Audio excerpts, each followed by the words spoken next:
নাশকতার প্রমাণ পেলে তাৎক্ষণিক ব্যবস্থা নেবে সরকার। প্রধান উপদেষ্টার প্রেস উইং জানিয়েছে, পরপর কয়েকটি আগুনের ঘটনা তদন্ত করছে বিভিন্ন সংস্থা। শনিবার রাতে এক প্রেস বিজ্ঞপ্তিতে এসব তথ্য জানায় প্রেস উইং। এ বিষয়ে আলোচনা করতে আমাদের সাথে যোগ দিয়েছেন এভিয়েশন বিশেষজ্ঞ কাজী ওয়াহিদুল আলম। জনাব কাজী ওয়াহিদুল আলম, আপনাকে স্বাগত জানাচ্ছি ইন্ডিপেন্ডেন্ট টেলিভিশনে। যেটি শুরুতে আপনার কাছে জানতে চাই যে এই আগুন নাশকতা কিনা সেটা বের করা কি খুব কঠিন?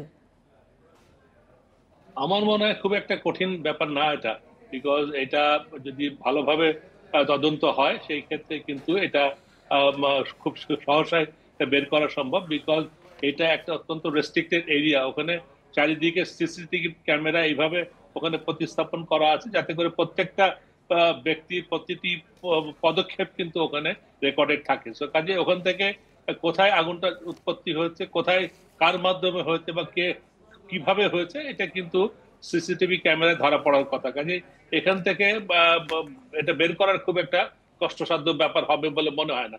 তবে সেটার ব্যাপারে তদন্ত কমিটি যদি এটা ব্যাপারে যদি তাদের সদিচ্ছা থাকে, তারা যদি সঠিকভাবে সেটা করে বা পর্যালোচনা করে, এটা আমার মনে হয় সেটা বের করা সম্ভব হতে পারে বলে আমি মনে করি আর কি।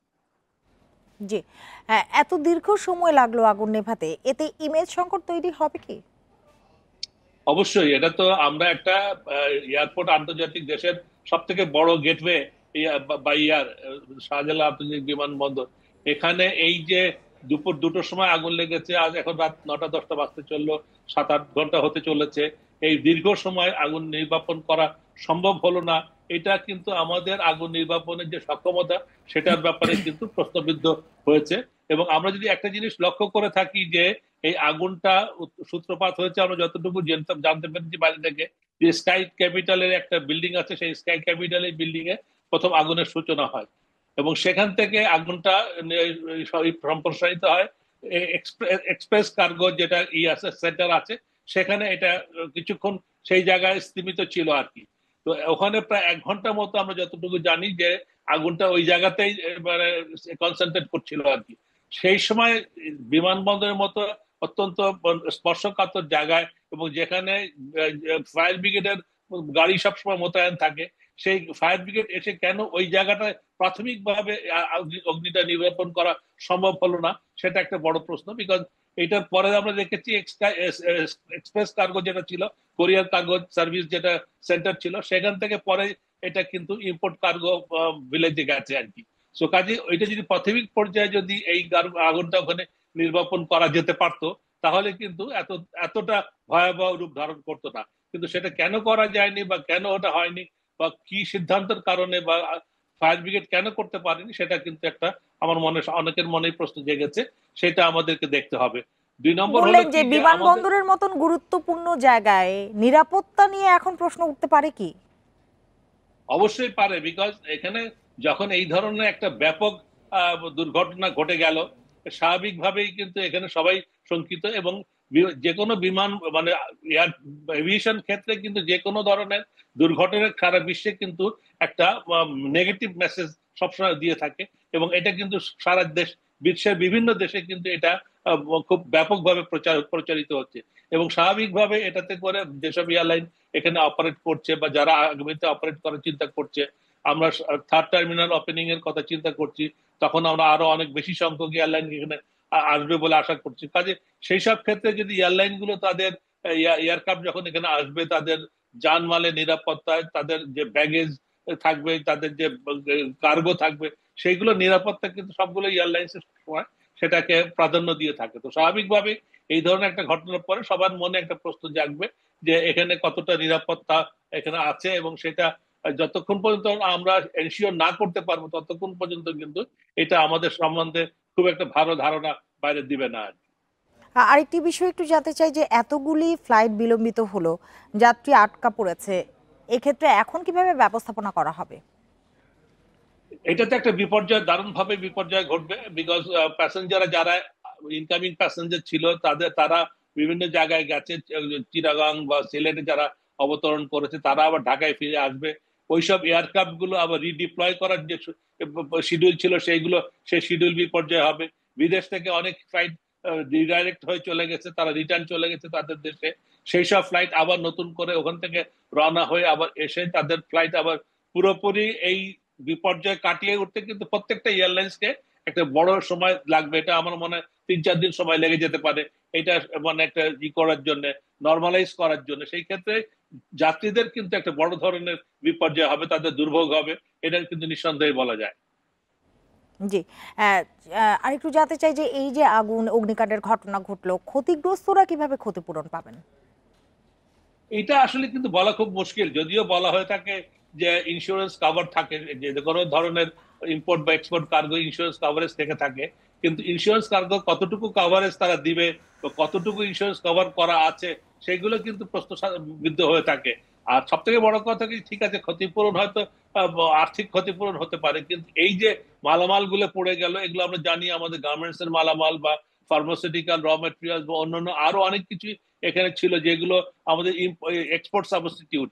এই যে জিনিসগুলো যখন নষ্ট হয়ে গেল, এইগুলো ফার্দার আবার নতুন করে এলসি খুলে এগুলো এনে আবার উৎপাদনে যেতে কিন্তু অনেক সময় লাগবে। আমাদের এখানে যারা ইন্ডাস্ট্রিয়াল মালিকরা আছেন তারা কিন্তু সবাই এই ব্যাপারে উদ্বিগ্ন খুবই, বিকজ এইগুলো যতক্ষণ পর্যন্ত এই জিনিসগুলো অ্যাসেসমেন্ট না করা যাবে কি ধরনের ক্ষতি হয়েছে, কি ধরনের মালামাল এখানে ছিল, সেটা করতে সময় লাগবে। তার পরবর্তী পর্যায়ে যারা ইম্পোর্টার ছিলেন তাদেরকে অ্যাসেস করতে হবে, তারা আবার নতুন করে অর্ডার দিয়ে মালামাল আনতেও কিন্তু অনেক সময় লাগবে। তো কাজেই আমাদের এখানে কিন্তু একটা ইন্ডাস্ট্রিয়াল প্রোডাকশনে বড় ধরনের বিপর্যয় হবে সেখানে, সেটা এবং আমাদের এক্সপোর্টে সেটা একটা আঘাত হবে বলে আমি মনে করি। আর সহকর্মীরা যখন ব্যবসায়ীদের সাথে কথা বলেছেন, আমদানিকারক যারা সেখানে অপেক্ষা করছেন, তারা কিন্তু বলেছেন যাদের বীমা আছে তারাও শঙ্কায় রয়েছেন তারা আদৌ ক্ষতিপূরণ পাবেন কিনা, আর যাদের বীমা নেই তাদের ক্ষেত্রে আসলে কি হয়? এদের ক্ষেত্রে তো অবশ্যই, এটা যেহেতু বিমান, এটা গ্রাউন্ড হ্যান্ডলিং এজেন্ট বাংলাদেশে এককভাবে বিমান গ্রাউন্ড হ্যান্ডলিং এর এবং যে কার্গো ভিলেজটা আমরা দেখছি, এই কার্গো ভিলেজের এটার দায়িত্বটা কিন্তু হ্যান্ডলিং এর দায়িত্ব বিমান বাংলাদেশ এয়ারলাইন্সের। তো কাজে এখানে যদি কোনো ধরনের ক্ষতিগ্রস্ত হয় ইম্পোর্টাররা বা এক্সপোর্টাররা, সেই ক্ষেত্রে কিন্তু বিমানের একটা দায়বদ্ধতা আছে, বিকজ তারা কিন্তু এই ওয়্যার হাউস ব্যবহারের জন্য কিন্তু প্রত্যেকটা ইম্পোর্টার বা এক্সপোর্টারের কাছ থেকে তারা কিন্তু একটা লেভি আদায় করে থাকে, তারা এটার জন্য চার্জ আদায় করে থাকে। এবং কোনো কার্গো যদি ডেলিভারি করতে ডিলে হয় সেই কিন্তু তারা সেই ক্ষেত্রে সাবচার্জও তারা নিয়ে থাকে। সো কাজে যখন আমি চার্জ দিচ্ছি, আমার স্পেস যখন আমি অকুপাই করছি এবং চার্জ দিচ্ছি, সেই ক্ষেত্রে কিন্তু যারা এই চার্জটা নিচ্ছে বা যাদের দায়িত্ব আছে, যারা গ্রাউন্ড হ্যান্ডলিং এর দায়িত্ব আছে, অবশ্যই তাদের উপরে বর্তায় এটা কম্পেনসেশন দেওয়ার ব্যাপারে। কিন্তু সেটা কতটুকু বিমান দিতে পারবে বা দিবে সে ব্যাপারে একটা প্রশ্ন থেকেই যায়।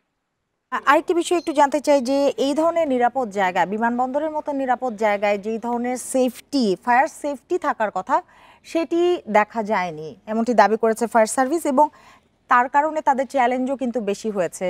আর আরেকটি বিষয় যে দাহ্য পদার্থ থাকার কথা বলছে অনেকে, কেমিক্যাল, সেটি কি আসলে অন্যান্য পণ্যের সঙ্গে থাকবার কথা?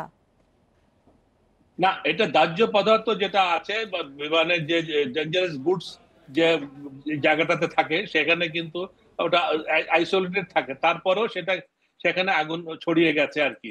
এবং সেটা আগুন ছড়িয়ে যাওয়ার কারণে আমরা শুনেছি যে অগ্নিকাণ্ড চলাকালীন সময় দেখা গেছে যে অনেক শব্দ হয়েছে, বাস্ট করা শব্দ হয়েছে।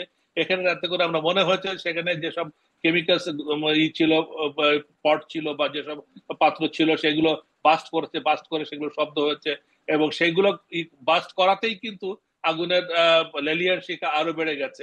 সো কাজেই এইটা যদিও আমাদের এখানে স্বল্প পরিসরে কার্গো এখানে স্টোরেজ করা হয়ে থাকে, এইগুলো অনেক সেফটি মেজারমেন্ট যেগুলো থাকার দরকার সেটা কতটুকু মেনটেন করা হচ্ছে সে ব্যাপারে ডেফিনেটলি প্রশ্ন আছে, বিকজ ডেঞ্জারাস গুড যেখানে থাকে তার ধারের কাছে অন্য পণ্য থাকার কথা না।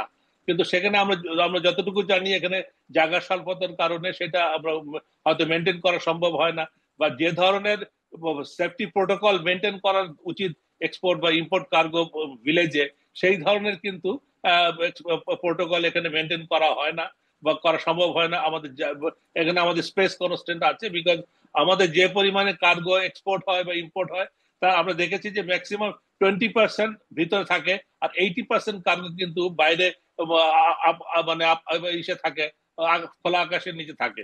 খোলা আকাশের নিচে থেকে সেগুলো কিন্তু প্রোন টু, এই যে বৃষ্টির সময় বৃষ্টিপাতের সম্মুখীন হচ্ছে, রোদের সময় রোদে করছে। সো কাজে এইটা কিন্তু আমাদের জায়গা স্বল্পতার কারণে আমাদের নিরাপত্তা যেমন বিঘ্নিত হচ্ছে, সাথে সাথে কিন্তু আমাদের এই কার্গো গুলোরও কিন্তু কোয়ালিটি অনেক ডেটোরাইট করছে বিভিন্ন ভাবেই আর কি।